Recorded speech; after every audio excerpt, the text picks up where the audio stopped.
I flew out to New York and sat next to Spike Lee. And I was talking to him about making movies. Well, it was kind of funny because I was like, hey, Spike. He's like, hey, Adam, how are you? I don't know if he's a fan. I'm just going to go with no.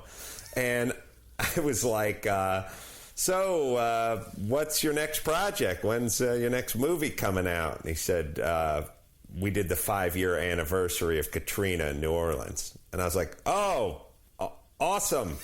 I'm so down with the black people and being on the roof. And yeah.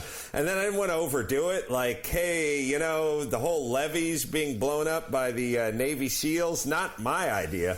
I wasn't part of my SEAL team. Like, I wasn't sure.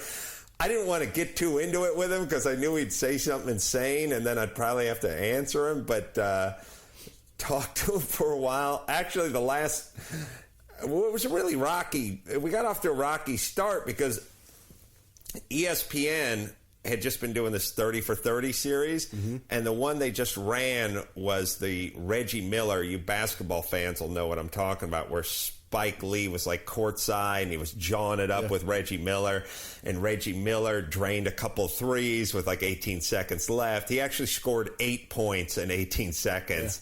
And beat the Nets or whoever the hell Spike was cheering for. The Knicks. Sorry. Knicks, Nets. See, this is what happens when you're hungover. Do we need a Knicks and a Nets? The point is aren't they both from the same place? Yeah. All right.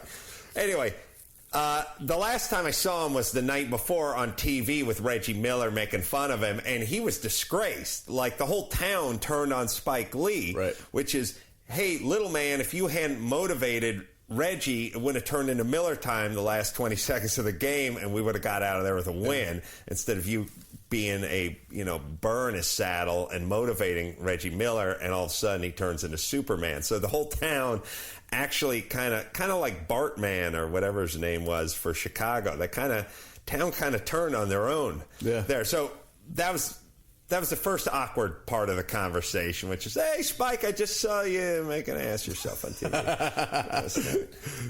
Then we got into Katrina, and then sort of went downhill from there. But, I was asking him, like, what's the best way to make a movie? And he's like, he doesn't really know either.